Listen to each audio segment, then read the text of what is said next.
ఉమ్మడి వరంగల్ జిల్లాలో అత్యంత ప్రతిష్టాత్మకమైన నియోజకవర్గంగా మారిన పాలకుర్తి నియోజకవర్గంలో రాజకీయం రసవత్తరంగా మారింది. ఓటమి ఎరుగని నేతగా పేరు తెచ్చుకున్న ఎర్రబెల్లి దయాకర్ రావును ఈ ఎన్నికల్లో ఓడించే లక్ష్యంతో హస్తం పార్టీ పట్టుదలతో ఉంది.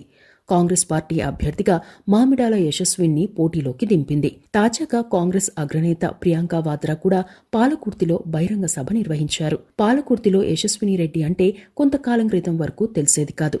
కానీ హనుమాన్ల ఝాన్సీ రెడ్డి, హనుమాన్ల రాజేందర్ రెడ్డి అంటే చాలా మందికి తెలుసు. హనుమాన్ల ఝాన్సీ రెడ్డికి పౌరసత్వ సమస్య రావడంతో ఆమె కోడలైన యశస్విని రెడ్డిని అభ్యర్థిగా బరిలోకి దింపారు. పలు ప్రాంతాల్లో భారీ ఎత్తున సామాజిక సేవా కార్యక్రమాలు చేపడుతున్న ఝాన్సీ రెడ్డి రాజకీయాల్లోకి రావాలనుకోవడం ఒక సంచలనమైతే, ఆమెకు పౌరసత్వ సమస్య వచ్చినా ఆమె కోడలు యశస్విని రెడ్డిని పాలకుర్తిలో ఎర్రబెల్లి దయాకర్ రావుకు పోటీగా దింపడం మరో సంచలనం. ఈ నేపథ్యంలో హనుమాన్ల రాజేందర్ రెడ్డి, హనుమాన్ల ఝాన్సీ రెడ్డికి సంబంధించిన అంశాలను తెలుసుకుందాం. హనుమాన్ల రాజేందర్ రెడ్డి అంటే పాలకుర్తి ప్రాంతంతో పాటు ఉమ్మడి వరంగల్ జిల్లాలో తెలియని వారు ఉండరు. వరంగల్ జిల్లా తొర్రూరు మండలం చెర్రపాలెంకి చెందిన రాజేందర్ రెడ్డి మధ్యతరగతి కుటుంబంలో పుట్టారు. అమెరికాలో ప్రముఖ కార్డియాలజిస్ట్గా, కార్డియోవాస్కులర్ డిసీజ్ మరియు ఇంటర్నల్ మెడిసిన్ నిపుణుడిగా హ్యాపీ రాజేందర్ రెడ్డిగా పేరుంది. రాజేందర్ రెడ్డి తల్లి పేరు లక్ష్మమ్మ. రాజేందర్ రెడ్డి తండ్రి పోలీస్ పటేల్గా చేసేవారు. అయితే కాలక్రమంలో ఆస్తులు కరిగిపోయాయి. రాజేందర్ రెడ్డి వారి అమ్మమ్మగారు ఊరైన సూర్యాపేట ఏరియా సోలపేటలో పుట్టారు. ఇంటికి పెద్ద కుమారుడైన రాజేందర్ రెడ్డి చిన్నతనంలో స్కూల్కి వెళ్లినా అక్కడ క్లాసులకు అటెండ్ కాకుండా చెట్ల కింద ఆడుకుని వచ్చేసేవారు. దీంతో అమ్మమ్మ వాళ్ళ ఊళ్ళో స్కూల్లో చేర్చారు. అక్కడ కూడా అలాగే చేసేవారు. దీంతో చిన్న మేనమామ సత్యనారాయణ రెడ్డిని తోడుగా పంపించారు. అయినా అలాగే చేస్తుండటంతో మరో మేనమామ లక్ష్మారెడ్డి కోప్పడ్డారు. అప్పటి నుండి స్కూల్కి వెళ్లారు. 5వ తరగతి వరకు అక్కడే చదివి 6వ తరగతి సూర్యాపేటలో చదివారు. ఆ తర్వాత చర్లపాలెంలో చదివారు. 8 నుండి 12వ తరగతి వరకు నర్సంపేటలో చదివారు. అదే సమయంలో కుటుంబ పరిస్థితుల కారణంగా అశ్వారావు నగర్కు ఫ్యామిలీ షిఫ్ట్ అయింది. దీంతో 8 కిలోమీటర్ల దూరంలోనే నర్సంపేటకు రోజు నడుచుకుంటూ వెళ్లి చదివేవారు. 10th పూర్తయ్యాక తమ ఇంట్లో ఉన్న ఆవును అమ్మేసి రాజేందర్ రెడ్డికి సైకిల్ కొనిచ్చారు. అయితే కుటుంబ పరిస్థితుల నేపథ్యంలో కోర్కొండపల్లిలో ఓ భూస్వామి వద్ద నెలకు 50 రూపాయలకు పొలం పనికి చేరారు రాజేందర్ రెడ్డి. కొన్నాళ్ల పాటు సరిగ్గా చేయడం లేదని రాజేందర్ రెడ్డిని పంపించేశారు. దీంతో ఊళ్ళో ఉన్న కొద్దిపాటి పొలంలో అరక దున్నేవారు రాజేందర్ రెడ్డి. ఓవైపు కరువు, మరోవైపు అనారోగ్యం కారణంగా తండ్రి చనిపోయారు.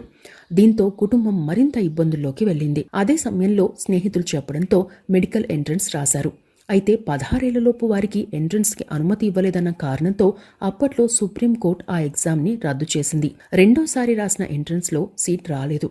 కొన్నాళ్ల పాటు వ్యవసాయం చేశారు. పాత పుస్తకాలను సేకరించి చదువుకున్నారు. మూడోసారి 1975లో ఎంట్రన్స్ రాయడంతో సీట్ వచ్చింది. ఉస్మానియా యూనివర్సిటీలో ఎంబీబీఎస్ చదివారు. ఎంబీబీఎస్ పూర్తయ్యాక ఫ్రాంక్లిన్ అనే రూమ్మేట్ ఓ రోజు అమెరికా వెళ్తున్నానని, అందుకోసం గ్రీన్ కార్డ్ ఉన్న అమ్మాయిని పెళ్లి చేసుకుంటున్నానని చెప్పారు. అప్పట్లో అమెరికాలో గ్రీన్ కార్డ్ ఉన్న వారిని పెళ్లి చేసుకుంటే అమెరికాకు వెళ్లడం ఈజీ అయ్యేది. దీంతో తనకు కూడా అమెరికా వెళ్లాలనే ఆలోచన వచ్చింది. అదే విషయాన్ని తన మేనమామ లక్ష్మారెడ్డికి చెప్పారు. వారు ఖమ్మం జిల్లాలో ఉన్న బంధువుల ద్వారా ఓ సంబంధాన్ని తీసుకొచ్చారు. ఆమెనే ఝాన్సీ రెడ్డి. అప్పటికే ఝాన్సీ రెడ్డి అమెరికాలో ఉన్నారు. ఝాన్సీ రెడ్డిది ఖమ్మం జిల్లా మదిర ప్రాంతం బనిగండ్లపాడు. అమ్మమ్మ వాళ్ళ ఊరైన చొప్పగట్లపాలెంలో పుట్టారు. తల్లిదండ్రులు శీలం రామ్మోహన్ రెడ్డి, సరస్వతి రెడ్డి. వీరిది రాజకీయ నేపథ్యం ఉన్న కుటుంబం. ఝాన్సీ రెడ్డి 5 ఏళ్ల వయసులో ఉన్నప్పుడు తండ్రి చనిపోయారు. దీంతో తన పెదనాన్న, మేనత్తెలు అమెరికాలో ఉండడంతో వారితో అమెరికా వెళ్లిపోయారు ఝాన్సీ రెడ్డి. న్యూజెర్సీలో చదివారు. +2 చదువుతున్న టైంలో రాజేందర్ రెడ్డి పెళ్లి సంబంధం వచ్చింది. ఇండియాకు చెందిన సంబంధం చేసుకోవాలని, ఎప్పటికైనా ఇండియాకు తిరిగి వెళ్లాలనే ఆలోచనతో ఉన్న ఝాన్సీ రెడ్డిని ఇండియాకు పిలిపించి హైదరాబాద్లో ఎంగేజ్మెంట్ చేశారు. 1982లో వీరి వివాహమైంది. వివాహమయ్యాక రాజేందర్ రెడ్డి కూడా అమెరికా వెళ్లారు. పెళ్లయ్యాక ఝాన్సీ రెడ్డి కొన్నాళ్ల పాటు జాబ్ ఎక్స్పీరియన్స్ కోసం న్యూజెర్సీలో ఫార్మసీ టెక్నీషియన్గా చేశారు.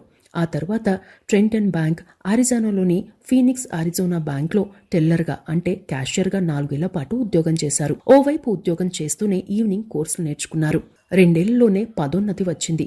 ఫైనాన్స్ అండ్ బ్యాంకింగ్లో పలు కోర్సులు చేశారు. అయితే పిల్లలు పుట్టాక ఉద్యోగానికి సెలవు పెట్టారు.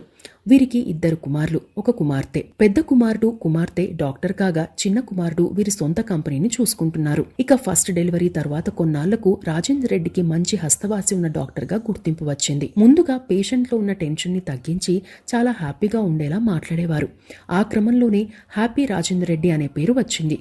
దీంతో అక్కడ హాస్పిటల్ ను నిర్మించారు. ఆ నిర్మాణ పనులను చూసుకున్నారు ఝాన్సీ రెడ్డి. ఆ తర్వాత కొన్నాళ్లకు అక్కడ ఓ బిల్డింగ్ ని కొన్నారు. అప్పటి వరకు సొంతంగా బిల్డింగ్ కొనాలన్న ఆలోచన ఉన్నా ఆ బిల్డింగ్ కొన్నాక రేటు పెరిగింది. అప్పుడే రియల్ ఎస్టేట్ వ్యాపారం చేయాలనే ఆలోచన వచ్చింది. ఫైనాన్స్ అండ్ ఇన్వెస్ట్మెంట్లకు సంబంధించి ఝాన్సీ రెడ్డికి ఐడియా ఉన్న నేపథ్యం కూడా ప్లస్ పాయింట్ అయింది.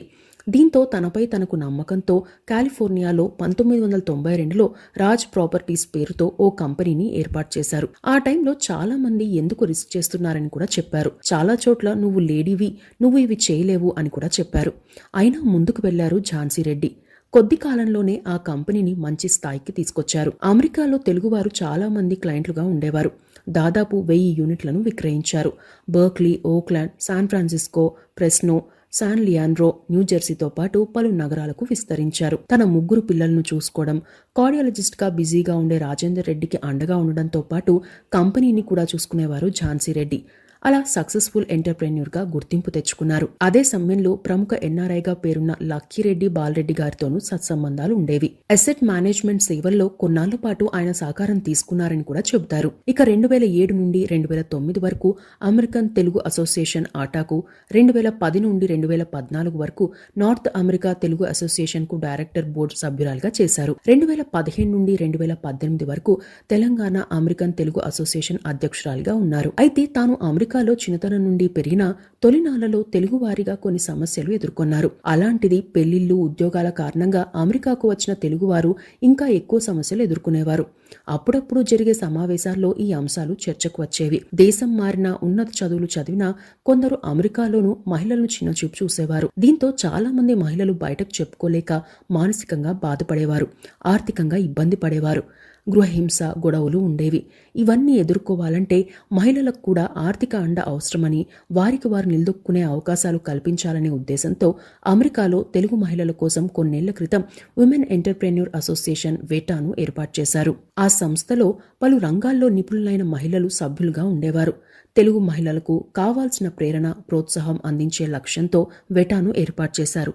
కొద్ది కాలంలోనే వెటాకు కూడా మంచి ఆదరణ లభించింది. లాభాపేక్ష లేకుండా ఏర్పాటైన వెటా ద్వారా చాలా మందికి అండగా నిలిచారు. అమెరికా మాజీ అధ్యక్షుడు బిల్ క్లింటన్ ద్వారా ప్రశంసలు కూడా అందుకున్నారు. ఇక ఝాన్సీ రెడ్డి, రాజేందర్ రెడ్డిలు అమెరికాలో ఉన్న తమ ప్రాంతానికి ఏదైనా చేయాలనే ఆలోచనతో ఉండేవారు. 1990ల నుండి వివిధ సామాజిక సేవా కార్యక్రమాలను చేపట్టారు. పిల్లలు పుట్టాక ప్రతి 6 నెలలకు ఇండియాకు వచ్చేవారు. ఇక్కడి కల్చర్ ని చూపించేవారు. అదే సమయంలో తాను వ్యవసాయం చేసిన సమయంలో ఎదుర్కొన్న పరిస్థితుల కంటే డాక్టర్ గా చేయడం చాలా ఈజీ అనిపించిందని, పంటలు పండించేందుకు రైతు ఎంత కష్టపడతాడో తెలుసునని ఓ ఇంటర్వ్యూలో చెప్పారు రాజేందర్ రెడ్డి.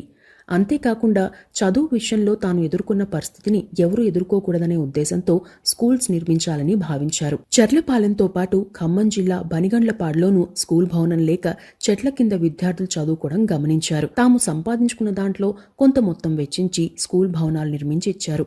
అప్పటి నుండి సేవా కార్యక్రమాల్లో ఉండే సంతృప్తి ఏంటో అర్థమైందని, అప్పటి నుండి ఆ కార్యక్రమాలు కొనసాగిస్తున్నామని అన్నారు. 1994లోనే వరంగల్లోని ఎంజీ ఆసుపత్రికి 2 కోట్ల రూపాయల విరాళం ప్రకటించారు. అప్పట్లో 2 కోట్ల రూపాయలతో హైదరాబాద్ నగర శివార్లలో 10 ఎకరాల్లో భూమి వచ్చేది. ఇప్పటి విలువతో పోలిస్తే 100 కోట్లలో ఉండేదని చెప్పవచ్చు. అయితే తమ ప్రాంతానికి ఏదైనా చేయాలనే సదుద్దేశంతో భారీగా సేవా కార్యక్రమాలు చేపట్టారు.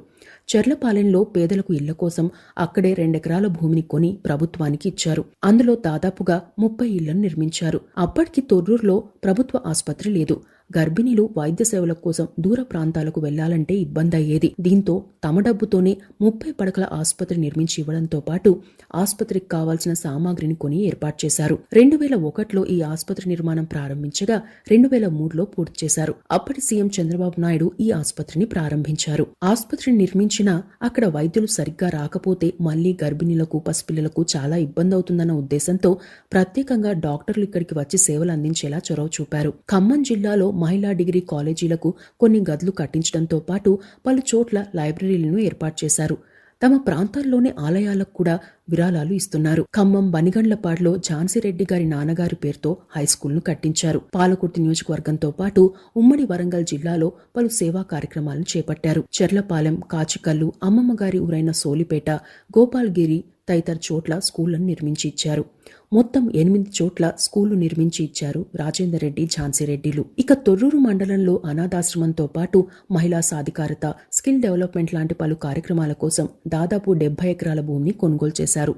పేద విద్యార్థులకు కూడా స్కాలర్షిప్స్ ఇవ్వడంతో పాటు వారికి ట్యూషన్ ఫీజులు చెల్లిస్తూ విద్యార్థులకు అండగా నిలుస్తున్నారు.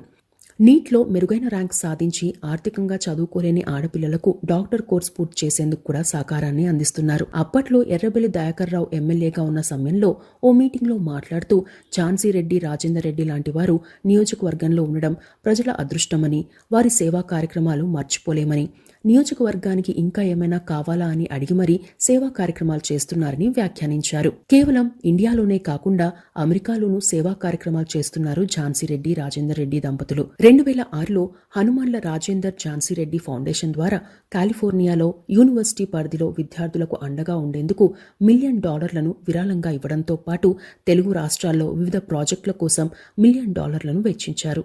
అంతవరకు బాగానే ఉన్న కొన్ని ఘటనల తర్వాత ఝాన్సీరెడ్డి రాజకీయాల్లోకి రావాలని అనుకున్నారు. తాము చేపడుతున్న కార్యక్రమాలకు ముందుగా ప్రభుత్వం తరపున అనుమతి తీసుకుంటామని, ఇండివిజువల్గా నిర్ణయం తీసుకోమని, ప్రోటోకాల్ పాటిస్తామని, ప్రభుత్వ పరంగా స్థానిక ప్రజాప్రతినిధుల సహకారంతోనే పనులు చేపట్టామని ఝాన్సీరెడ్డి ఓ ఇంటర్వ్యూలో చెప్పారు. తమ టీం ఎప్పటికప్పుడు అన్ని కార్యక్రమాలు చూసుకుంటుందని వెల్లడించారు. అయితే తాము చేపట్టిన పనులు కొందరు ప్రజాప్రతినిధులు తామే చేపట్టినట్టుగా ప్రచారం చేసుకున్నా తాము పట్టించుకోలేదని, ప్రజలకు మంచి జరిగితే చాలని అనుకున్నామని అన్నారు ఝాన్సీరెడ్డి. తమకు ఇండియాకు వచ్చి ఇక్కడ రాజకీయం చేసి సంపాదించుకోవాల్సిన అవసరం లేదని, అయితే సేవా కార్యక్రమాలు చేస్తున్నా అడ్డుకుంటున్నారనే ఉద్దేశంతోనే తాము రాజకీయాల్లోకి వచ్చామని ఝాన్సీరెడ్డి ఓ ఇంటర్వ్యూలో తెలిపారు. తాము అమెరికాలో డబ్బు సంపాదించి ఇక్కడ అభివృద్ధి చేసేందుకు వస్తే ఆ పనులను అడ్డుకోవడం ఏంటని ప్రశ్నించారు. గతంలో తెలంగాణ ప్రభుత్వం కాలేజీ విద్యార్థులకు శానిటరీ నాప్కిన్స్ ఇస్తున్నట్లు ప్రకటించింది. అయితే కొన్ని రోజుల తర్వాత కొన్ని చోట్ల అవి అందడం లేదని తెలుసుకున్నారు ఝాన్సీరెడ్డి. 800 మంది అమ్మాయిలకు 3 నెలలకు సరిపడా శానిటరీ నాప్కిన్స్ ఇప్పించేందుకు సిద్ధమయ్యారు. అయితే లేడీస్కి సంబంధించిన వ్యవహారం కావడంతో ఆ కార్యక్రమానికి పురుష ప్రజాప్రతినిధులతో పంపిణీ చేయిస్తే ఆడపిల్లలు కొంత ఇబ్బంది పడతారని భావించి ఎర్రబెల్లి దయాకర్ రావు సతీమణి ఉషను ఆహ్వానించారు. జిల్లాలో మహిళా ఉన్నతాధికారిని కూడా ఆహ్వానించారు. ప్రభుత్వ ప్రోటోకాల్ ప్రకారమే ప్రోగ్రాంను ఏర్పాటు చేశారు. అయితే ఆ కార్యక్రమానికి ప్రభుత్వం నుండి ఎవరూ రాకపోగా స్థానిక ప్రజాప్రతినిధులు కూడా హాజరు కాలేదు. తాము పేద ఆడపిల్లల ఇబ్బందులను దృష్టిలో పెట్టుకుని చేపడుతున్న కార్యక్రమానికి కూడా ఇలాంటి ఇబ్బంది సృష్టించడం సరికాదని ఓ ఇంటర్వ్యూలో స్వయంగా తెలిపారు ఝాన్సీరెడ్డి. తాము ఎవరికీ ఇబ్బంది కాకుండా కేవలం నియోజకవర్గ అభివృద్ధి కోసం సేవా కార్యక్రమాలు చేస్తున్నామని, ఇండియాలో ఎక్కడా స్థిరాస్తులు లేవని, ఎవరికీ మర్యాద తగ్గకుండా హుందాగా చేస్తున్నామని, అయినా ఏవో కారణాలతో ఇలాంటి అడ్డంకులను సృష్టించడంతో తామే స్వయంగా రాజకీయాల్లోకి రావాలని అనుకున్నామని చెప్పారు ఝాన్సీరెడ్డి. అయితే రాజకీయాల్లోకి రావాలంటే ముందు స్థానికంగా ఉన్న నేతల అభిప్రాయం తెలుసుకోవాలని భావించి కొన్నాళ్ల పాటు ఇండియాలోనే ఉన్నారు. ఝాన్సీరెడ్డి పాలకుర్తి వచ్చిన సమయంలో భారీ ర్యాలీ నిర్వహించారు. అప్పటికి ఝాన్సీరెడ్డి ఇంకా కాంగ్రెస్లో చేరలేదు.